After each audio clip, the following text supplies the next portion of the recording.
Mike Anderson is an island businessman who's got a lot of experience in finding finance for high technology startups. He also runs Consiglia Services, an investment vehicle based on the island. One of his recently formed companies is Innovative Physics. Innovative Physics was formed in 2009, formed in adversity just after Lehman Brothers failed, primarily due to funding reasons, but Innovative Physics is focused on the security market and in particular the chemical, biological, radiological, explosive, nuclear type threats that are around the world, in particular terrorist threats. Our technology is semiconductor based, if you like, 21st century Geiger-Müller tube type technology. We've been developing it for the last 6 years, and we now have taken it to market in a number of places around the world. Just received our first orders from Japan, $250,000 worth of equipment to the Japanese nuclear industry. So, but this is a long way from being the first company you've formed. Tell me how you go about finding businesses to start. I work in conjunction with my business partner and technologist, David. But what we do is we find technology or develop technology ourselves through universities and other institutions. What we do then is work in the markets to find customers and ways of exploiting the technology. Then we find funding for the core technology, which ranges from university type grants through government grants, etc., and begin to exploit the technology. From that point, we build a management team, which is critical in actually taking technology to market, and fund or look for funding to grow a spin-out or nascent company. And we go all the way through from the angel funding scenario all the way through VC, etc., first, second, third stage type funding to possible exit. In this current climate, do you ever work with the banks? No. It's a short answer. And how has the current climate affected what you do, which is find ideas and start businesses around them? There are 1,000,001 ideas around. There are 1 or 2 management teams that can exploit them.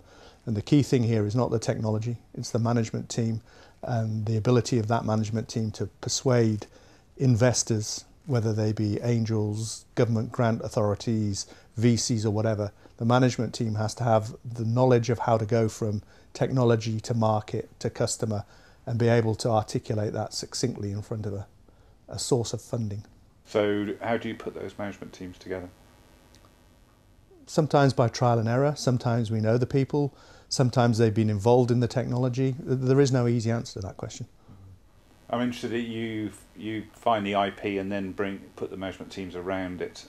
Do you ever go the other way and find management teams coming to you with already formed? No, actually, we don't find the IP by accident. What we do is we talk to governments of the world, large companies, etc. And I mean, one example of a place to find customers and links is an organisation that I'm involved in with CEDA, which is Security, Innovation and Technology Consortia, which is linking small business to government through the larger systems integrators and larger providers to government. A government of the world is not going to really want to deal with a very small startup, so logic says that somehow you have to join one end to the other.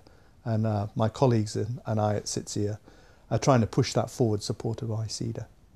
How do you go about funding a new business? There are a number of ways of finding finance through equity. There are a number of networks that operate in the Solent area, the greater southeast area, the country, and worldwide. And really it's linking into people who know. But one caveat I'd place on it, there are a lot of consultants out there that spend a lot of your money giving you very little. So, you know, the one of the keys here is to understand when value is being put in front of you, and maybe use some of the free sources initially to really understand who is giving you good advice and whether it's worth paying for or not.